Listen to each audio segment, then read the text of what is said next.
जय जय सिया राम जय सिया राम जय जय सिया राम। राज धर्म सर्व सुवित होई जीवी मन माया मनोरथ कोई बंधु प्रबोध कीन बहुमानी बिनु आधार मन तो सुन सार भरत शील गुर सजीव समाज सगो जसने अभिवत रघुराज प्रभु करि कृपा पावनी दीनी सादर भरत शील धरिनी चरण पीठ करुणा निदान के जनु जुग जामिक प्रजावान के सम्मुट भरत सने हरदन के आकर जुग जनु जीव जदन के कुल कपाट कर कुशल करम के विमल नयन से वासुधरम के भरत मुदित अवलंबन लहे अस सुख जस सिय राम रहे जय सिया राम जय जय सिया राम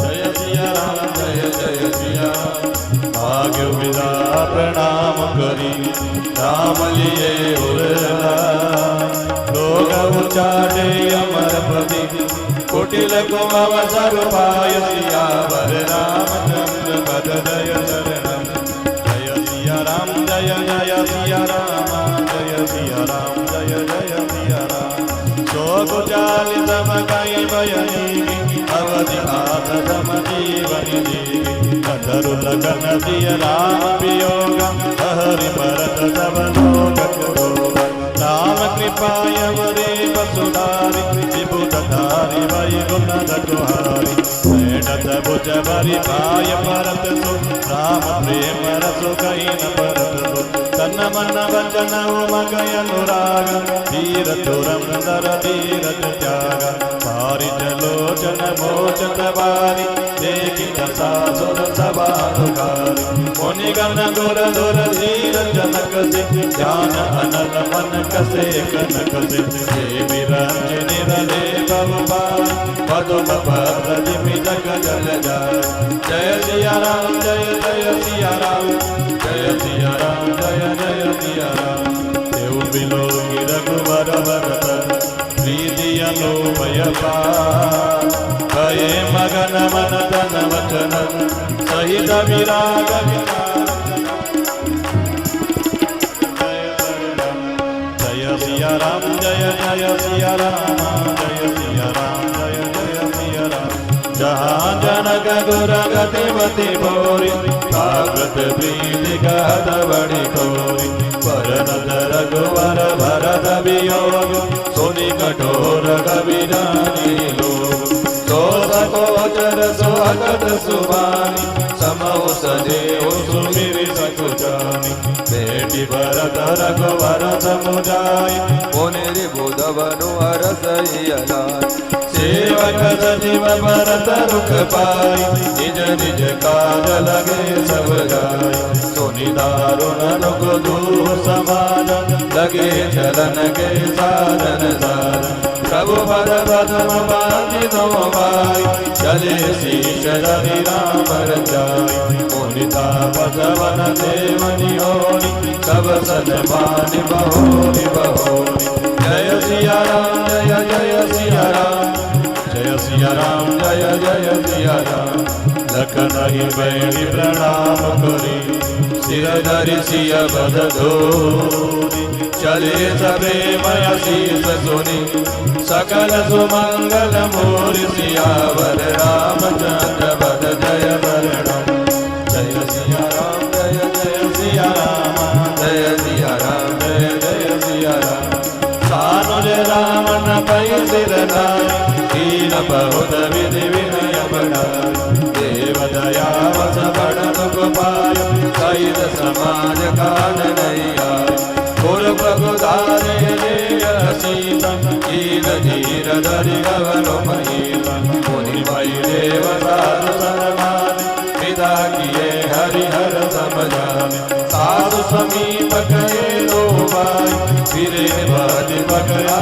विसभाई कौशिकवा मदेव जावानी पुर जन परिजन सचिव सुधारी यथा जोग करि विनय प्रणाम विदा किए सब साम राम नारी पुरुष लघु मध्य बड़े सब सन्मान कृपा निधि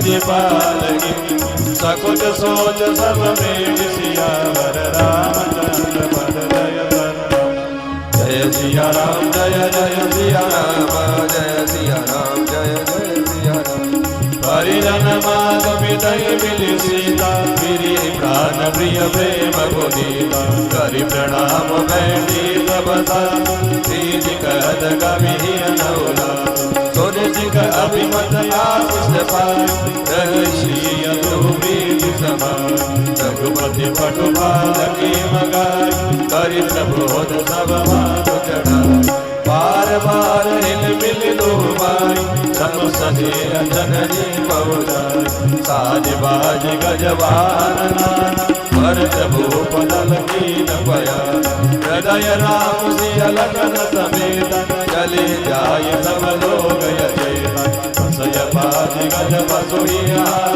चले जाय परवस मनमान जय सिया राम जय जय सिया राम जय सिया राम जय जय गुर गुर दिय पद बंदि प्रभु सीता लखन समेत फिरे हर्ष विस्मय सहित आए परन निकेत सियावर रामचंद्र पद जय जय सिया राम जय जय सिया राम जय सिया राम जय जय सिया राम पिता की नदन मानि साधु चले हृदय बड़ विनय विषाद बोल की रात बेलवनवारी तेरे मिले जोहारी जोहारी प्रभु सिय लगन बैठी बटचाई प्रिय परिजन वियोग विलखाई भरत सनेय सुभाव सुभानी प्रिया अनुज सन कदबखानी प्रीति प्रतीति वचन मन करनी श्री मुख राम प्रेम बसवरनी अवसर गग मगन मीना चित्रकूट चर अचर महीना विबुध विलोकित सार कुवरनी भरत सुमन कहीं गति कर करनी प्रभु प्रणाम कर दीन भरोसो चले मुदित मन करन करोसो जय सिया राम जय जय सिया राम जय सिया राम जय जय सिया राम सानुज सिय समेत प्रभु राजत भरन कुटीर रामा राजत भरन कुटीर भगत ज्ञान वैराग्य जनो सोहत धरे शरीर सियावर रामचंद्र पद जय जय सिया राम जय जय सिया राम जय सिया राम जय जय सिया मुनिमय सुर गुर भरत भुआलो राम विरत सब साग बिहारो प्रभु गुण ग्राम गणत मन माई सब सुख चाप चले मग जाय जमुना तरि पार सब भय शोभा सर्विंद्र भोजन गय उधरि देव सरि दूचर वासु राम सखा सब गीत सुभा सई उतरि गौमती नहाई चौदे दिवस अवधपुर आई जन गुर हे पुर बादर नारी राजकाज सब साज समान कौपि सचिव गुर पर दई राजु तिरहुति चले साज सब साजु नगर नारी नर गुर सिंह मानी बसे सुखेर राम रजधानी जय सिया राम जय जय सिया राम जय सिया राम जय जय सिया राम ओ राम दरस लगी लोग सब करत नेम उपवास सरित भूषण भोग सुख जियत नवत की आस सियावर रामचंद्र पद जय जय सिया राम जय जय सिया राम जय सिया राम जय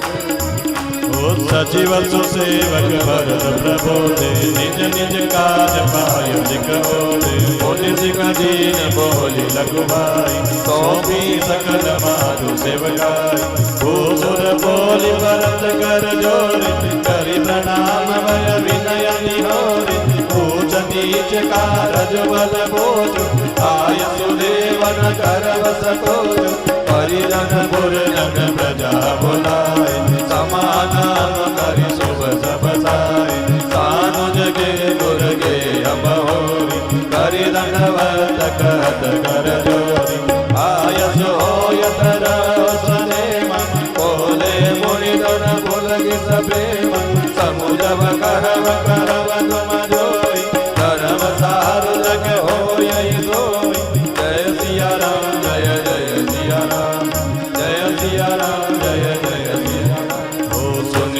पाय शीस बड़ी कनक बोरी दिनुसार सिंहासन प्रभु पादुका बैठा रे निरुपार सियावर रामचंद्र पद ब्रह्मा जय सिया राम जय जय सिया राम जय सिया राम जय जय सिया राम जय सिया राम जय जय सिया राम जय सिया राम जय जय सिया।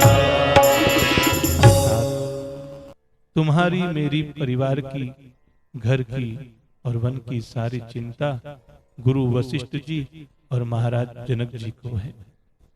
हमारे सिर पर जब गुरु जी, मुनि विश्वामित्र जी और मिथिलापति जनक जी हैं, तब हमें और तुम्हें स्वप्न में भी कलेश नहीं है।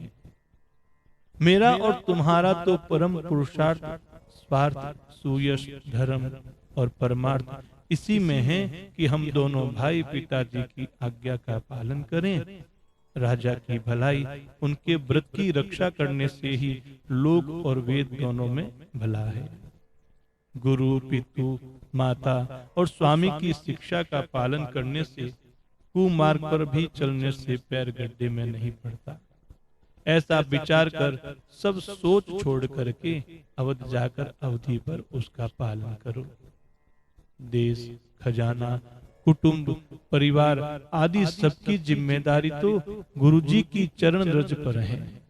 तुम तो मुनि वशिष्ठ जी, माताओं और मंत्रियों की शिक्षा मानकर उनके अनुसार पृथ्वी, प्रजा और राजधानी का पालन, रक्षा करते रहना। तुलसीदास जी कहते हैं, श्री रघुनाथ जी महाराज ने कहा कि मुखिया मुख सो चाहिए, खान पान कहूँ एक, पालई पोषई सकल अंग, तुलसी सहित विवेक। तुलसीदास जी कहते हैं कि श्री रघुनाथ जी महाराज ने कहा कि मुखिया मुख के समान होना चाहिए, जो खाने पीने को तो एक अकेला है, परंतु विवेक पूर्वक सब अंकों का पालन पोषण करता है। बोलो सियावर रामचंद्र भगवान की जय।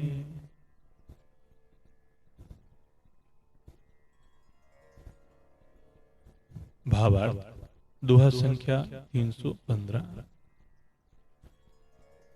तुलसीदास जी महाराज कहते हैं, श्री रघुनाथ जी महाराज ने ऐसा कहा कि मुखिया मुख के समान होना चाहिए, जो खाने पीने को तो एक अकेला है, परंतु विवेक पूर्वक सभी अंगों का पालन पोषण करता है।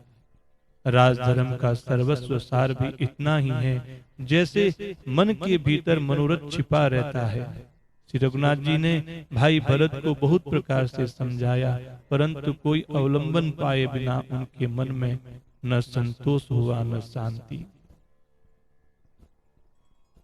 भरतशील गुरु सचिव समाजु, सकुच स्नेह विबस रघुराजु, प्रभु करी कृपा पावरी दीनी, सादर भरत शीश धरि लीनी।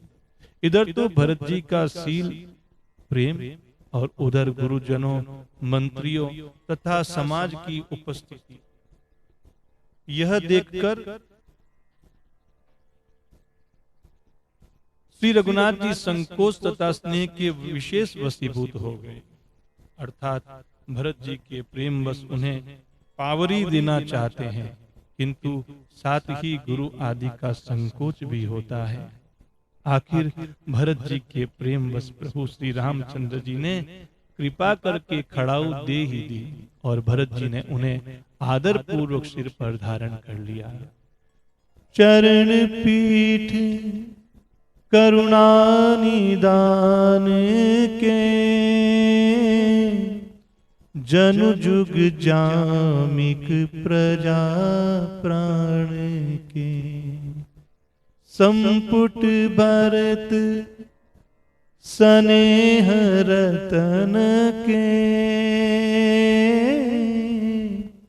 आखिर जुग जनु जीव जतन के। करुणा निधान श्री रामचंद्र जी के दोनों खड़ाऊ प्रजा के प्राणों की रक्षा के लिए मानो दो पहरेदार हैं। भरत जी के प्रेम रूपी रत्न के लिए मानो डिब्बा है और जीव के साधन के लिए मानो राम नाम के 2 अक्षर हैं। रघुकुल की रक्षा के लिए 2 किवाड़ हैं। कुशल श्रेष्ठ कर्म करने के लिए 2 हाथ की भांति सहायक हैं और सेवा रूपी श्रेष्ठ धर्म के सुझाने के लिए निर्मल नेत्र हैं। भरत जी इस अवलंबन के मिल जाने से परम आनंदित हैं। उन्हें ऐसा ही सुख हुआ जैसे श्री सीताराम जी के रहने से होता है। अब भरत जी ने विदा मांगी। मांग्यो विदा प्रणाम करी राम लिए उरलाए, लोग उचाटे अमरपति कुटिल अवसर पाए। भरत जी ने प्रणाम करके विदा मांगी। तब श्री रामचंद्र जी ने उन्हें अपने हृदय से लगा लिया। बोलो सियावर रामचंद्र भगवान की जय। श्री भरतलाल जी महाराज की जय। इधर कुटिल इंद्र ने बुरा मौका पाकर लोगों का उच्चाटन कर दिया। वह कुचाल भी सबके लिए हितकर हो गई। अवधि की आशा के समान ही वह जीवन के लिए संजीवनी हो गई। नहीं तो उच्चाटन न होता तो लक्ष्मण जी, सीता जी और श्री रामचंद्र जी के वियोग रूपी बुरे रोग से सब लोग घबराकर हाय हाय करके मर जाते। श्री राम जी की कृपा ने सारी उलझन सुधार दी। देवताओं की सेना जो लूटने आई थी वही गुणदायक हितकारी और रक्षक बन गई। श्री राम जी भुजाओं में भरकर भाई भरत से मिल रहे हैं। श्री राम जी के प्रेम का वह रस आनंद कहते नहीं बनता। ओ तन मन बचन उमग अनुरागा, धीर दुरंधर धीरजु त्यागा, बारिज लोचन मोचत बारी, देखी दशा सुर सभा दुखारी। तन मन और वचन तीनों में प्रेम उमड़ पड़ा। धीरज की धूरी को धारण करने वाले श्री रघुनाथ जी ने भी धीरज त्याग दिया। वे कमल सदृश नेत्रों से प्रेमाश्रुओं का जल बहाने लगे। उनकी यह दशा देखकर देवताओं की सभा दुखी हो गई। मुनिगण, गुरु वशिष्ठ जी और जनक जी सरीखे धीर धुरंधर जो अपने मनों को ज्ञान रूपी अग्नि में सोने के समान कस चुके थे, जिनको ब्रह्मा जी ने निर्लेप ही रचा और जो जगत रूपी जल में कमल के पत्ते की तरह हैं, जगत में रहते हुए भी जगत से अनासक्त पैदा हुए हैं, वे भी श्री राम जी और भरत जी के उपमा रहित अपार प्रेम को देखकर वैराग्य और विवेक सहित तन मन वचन से उस प्रेम में मग्न हो गए। जहां जनक जी और गुरु वशिष्ठ जी की बुद्धि की गति कुंठित हो गई, उस दिव्य प्रेम को प्राकृत या लौकिक कहने में बड़ा दोष है। श्री रामचंद्र जी और भरत जी के वियोग का वर्णन करते सुनकर लोग कवि को कठोर हृदय समझेंगे। वह संकोच रस अकथनीय है। अतएव कवि की सुंदर वाणी उस समय उसके प्रेम को स्मरण करके सकुचा गई। भरत जी को भेंटकर श्री रघुनाथ जी ने उनको समझाया। फिर हर्षित होकर शत्रुघ्न जी को अपने हृदय से लगा लिया। सेवक और मंत्री भरत जी का रुख पाकर सब अपने अपने काम में जा लगे। यह सुनकर दोनों समाजों में दारुण दुख छा गया। अब वे चलने की तैयारियां करने लगे। प्रभु के चरण कमलों की वंदना करके तथा श्री राम जी की आज्ञा को सिर पर रखकर भरत शत्रुघ्न दोनों भाई चले। मुनि, तपस्वी और वन देवता सबका बार बार सम्मान करके उनकी विनती की। फिर लक्ष्मण जी को क्रमशः भेंट कर तथा प्रणाम करके और सीता जी के चरणों की धूलि को सिर पर धारण करके और समस्त मंगलों के मूल आशीर्वाद सुनकर वे प्रेम सहित चले। छोटे भाई लक्ष्मण जी समेत श्री राम जी ने राजा जनक जी को शीश झुका करके प्रणाम किया, बहुत प्रकार से विनती और बड़ाई की और कहा कि हे देव, दया बस आपने बहुत दुख पाया है, आप समाज सहित वन में आए, अब आशीर्वाद देकर अपने नगर को पधारिए। यह सुनकर राजा जनक जी ने धीरज धरकर गमन किया। फिर श्री रामचंद्र जी ने मुनि, ब्राह्मण और साधुओं को विष्णु और शिव के समान जानकर सम्मान करके उनको विदा किया।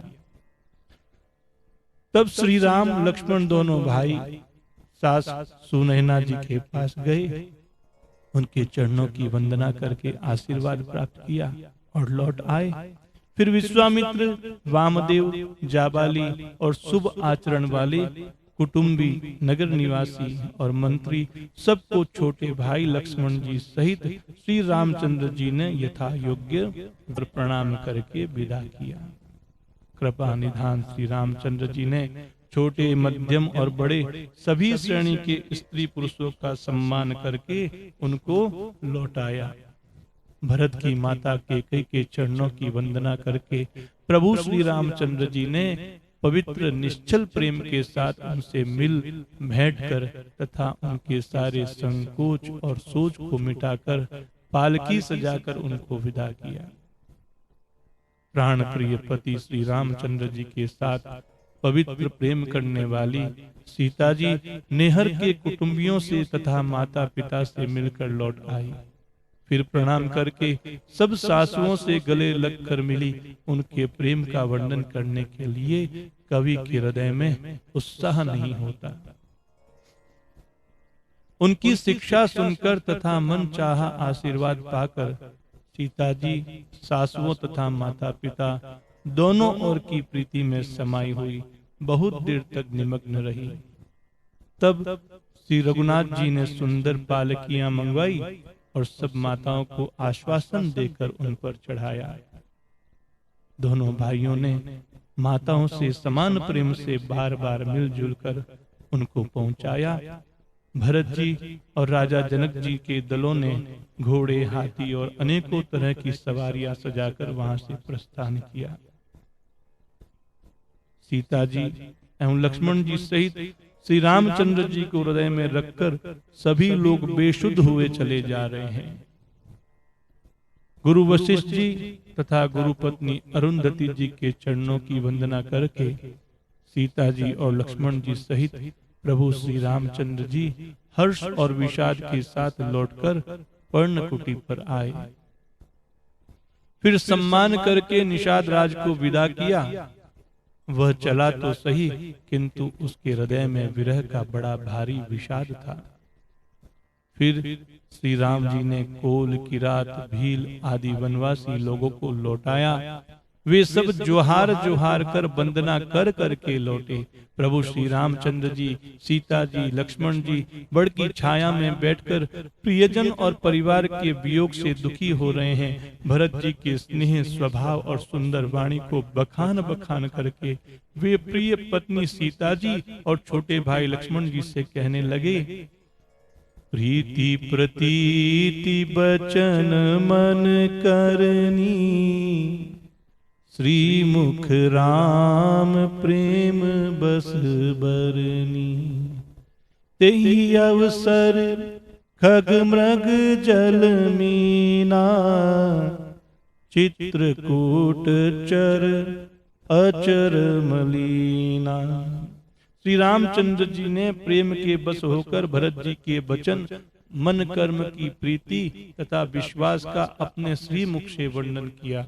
उस समय पक्षी, पशु और जल की मछलियां, चित्रकूट के सभी चेतन और जड़ जीव उदास हो गए। श्री रघुनाथ जी की दशा देखकर देवताओं ने उन पर पुष्पों की वर्षा की, अपनी घर घर की दशा कही, दुखड़ा सुनाया। प्रभु श्री रामचंद्र जी ने उन्हें प्रणाम करके आश्वासन दिया। तब वे प्रसन्न होकर चले, मन में जरा सा भी डर नहीं रहा। छोटे भाई लक्ष्मण जी और सीता जी समेत प्रभु श्री रामचंद्र जी पर्णकुटी में ऐसे सुशोभित हो रहे हैं मानो वैराग्य, भक्ति और ज्ञान शरीर धारण करके सुशोभित हो रहा हो। मुनि, ब्राह्मण, गुरु वशिष्ठ जी, भरत जी और राजा जनक जी, सारा समाज श्री रामचंद्र जी के विरह में विवल हैं। प्रभु के गुण समूहों का मन में स्मरण करते हुए सब लोग मार्ग में चुपचाप चले जा रहे हैं। पहले दिन सब लोग यमुना जी उतरकर पार हुए। वह दिन बिना भोजन के ही बीत गया। दूसरा मुकाम गंगा जी उतरकर गंगा पार कर संगवेरपुर में हुआ। वहां राम सखा निषाद राज ने सब सुप्रबंध कर दिया। फिर सही उतरकर गोमती जी में स्नान किया और चौथे दिन सब अयोध्या जी जा पहुंचे। जनक जी 4 दिन अयोध्या जी में रहे और राजकाज एवं सब साज सामान को संभाल कर तथा मंत्री गुरुजी तथा भरत जी को राज्य सौंप कर सारा साज सामान ठीक करके तिरहुत को चले। नगर के स्त्री पुरुष गुरु जी की शिक्षा मानकर श्री राम जी की राजधानी अयोध्या जी में सुखपूर्वक रहने लगे। राम दरस लगी लोग सब करत नेम उपवास, तजी तजी भूषण भोग सुख, जियत अवधि की आस। सभी लोग श्री रामचंद्र जी के दर्शन के लिए नियम और उपवास करने लगे। वे भूषण और भोग सुखों को छोड़ छाड़ कर अवधि की आशा पर जी रहे हैं। भरत जी ने मंत्रियों और विश्वासी सेवकों को समझाकर उद्यत किया। वे सब सीख पाकर अपने अपने काम में लग गए। फिर छोटे भाई शत्रुघ्न जी को बुलाकर शिक्षा दी। सब माताओं की सेवा उनको सौंपी। ब्राह्मणों को बुलाकर भरत जी ने हाथ जोड़कर प्रणाम कर अवस्था के अनुसार विनय और निहोरा किया कि आप लोग ऊंचा नीचा अच्छा मंदा जो कुछ भी कार्य हो उसके लिए आज्ञा दीजिएगा, संकोच मत करिएगा। भरत जी ने फिर परिवार के लोगों को, नागरिकों को तथा अन्य प्रजा को बुलाकर उनका समाधान करके उनको सुखपूर्वक बसाया। फिर छोटे भाई शत्रुघ्न जी सहित वे गुरु जी के घर गए और दंडवत करके हाथ जोड़कर बोले, भरत जी क्या कहते हैं कि आज्ञा हो तो मैं नियम पूर्वक रहूं। मुनि वशिष्ठ जी पुलकित शरीर हो प्रेम के साथ बोले, हे भरत, तुम जो कुछ समझोगे, कहोगे और करोगे वही जगत में धर्म का सार होगा। भरत जी ने यह सुनकर और शिक्षा तथा बड़ा आशीर्वाद प्राप्त करके ज्योतिषियों को बुलाया और अच्छा मुहूर्त साध करके प्रभु की चरण पादुकाओं को निर्विघ्नता पूर्वक सिंहासन पर विराजित किया। बोलो सियावर रामचंद्र भगवान की जय।